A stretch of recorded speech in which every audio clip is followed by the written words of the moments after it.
جوړ په خیر هیله د جوړ روغ اوسئ او د ژوند چارې مو ښې وي.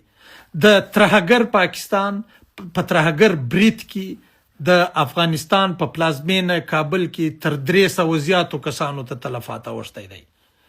زه ډیر په احتیاط سره ویلی شم چې نږدې 200 کسان شهیدان لرو او د غومره ټپیان لرو. دا ټول ملکي وګړي دي. دا ټول هغه بیچاره معتادین دي چې د بیرته ټولنې ته د احیا دپاره په دا مرکز کې ساتل شوي وو. پر دې مرکز باندې پاکستان د داسې باروتو بم غورځولی دی چې مځکې مو راخستی د دیواله مو راخستی د هر څه سوځي. په کوټو کې د نن هم اور بل دی. پاکستان یوه ډیره بده وسله په دا سیمه کې کارولې ده. د پاکستان ته باید په نړیواله کچه سزا ورکول شي. پاکستان یو ترهګر ملک دی. پاکستان په افغانستان کې ترهګري کړې ده. د دې ولسي وګړو شهادت باید بې جوابه پاتې نشي.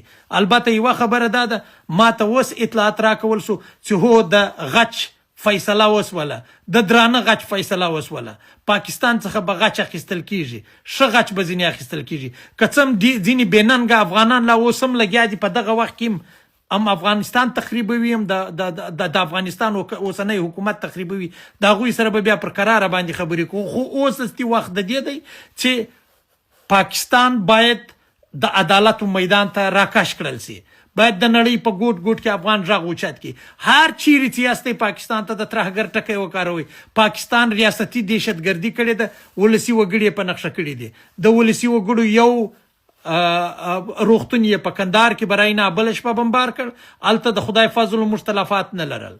په کابل کې دا بمبار کړی د زربستریز روغتون دی، دا د معتادینو روغتون دی، د عامې د روغتیا د عامې روغتیا د وزارت سره تړلی روغتون دی. دې ته به د کورنیو چارو وزارت په بازار کې محتاجین نیول راوستل، به د هغه محتاجینو به بیرته علاج کېدی، بیرته به ټولنې ته ورته چا نجاري پکښې زده کوله، چا خیاطي پکښې زده کوله، چا بل کسب پکښې زده کاوه، بیرته به ټولنې ته د یو عادي شخص په توګه باندې ورتلل. نن دوی راغلل، دا کسان یې شهیدان کړل او د کورنۍ د غم پر ټغر کښېنولې. دا د پاکستان ترهګري ده. پاکستان ته باید جواب ورکول شي او پاکستان په خپله دا اعلان کړی دی، په خپله دا ویلی دی. مبشر لقمان یو پاکستانی خبریال دی، یا ځان ته خبریال وایي، په رسنیو کې ناست وي. هغه وایي چې ما او پوځ ته دا وویل چې په افغانستان کې مکتب بمبار که، پل بمبار که، شفاخانه بمبار که، سړک بمبار که. او دی دا وایي چې هو پوځ ورسره منلی دي چې دا کار به کوو. د دې ویډیو زما په واتساپ چینل کې پرته ده. زه د واتساپ چینل لینک تاسو ته دلته هم ږدم، په هغه بله ویډیو کې ما لاندې لینک ایښی دی.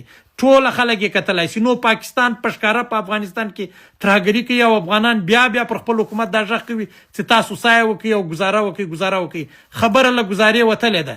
په کار دا ده چې هر افغان پر خپل ځای باندې ودرېږي. زه نن بیا دا خبره کوم، د پاکستان په وړاندې هر افغان طالب او هر طالب افغان دی.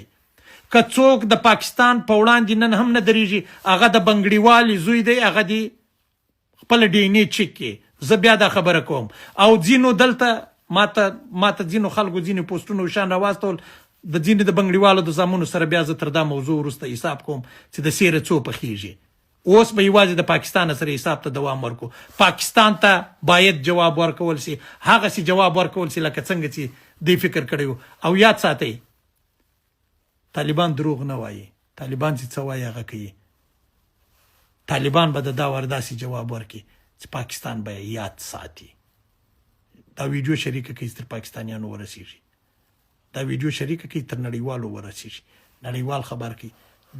ملګري ملتونه دې ځای ته راوغواړي. په افغانستان کې څه سفارتونه موجود دي هغه راوغواړي، دا ځای وګوري. ټولې ملکي وګړي شهیدان کړي دي او داسې بم یې کارولی دی چې هغه ښایي ایرانیانو په اسرائیلو کې نه وي کارولی، اسرائیلو په ایران کې نه وي کارولی. پاکستان ترهګري کوي. پاکستان ترهګر ملک دی. د پاکستان علاج پکار دی. ژوند خدای مو شاد باد او بریالي لره.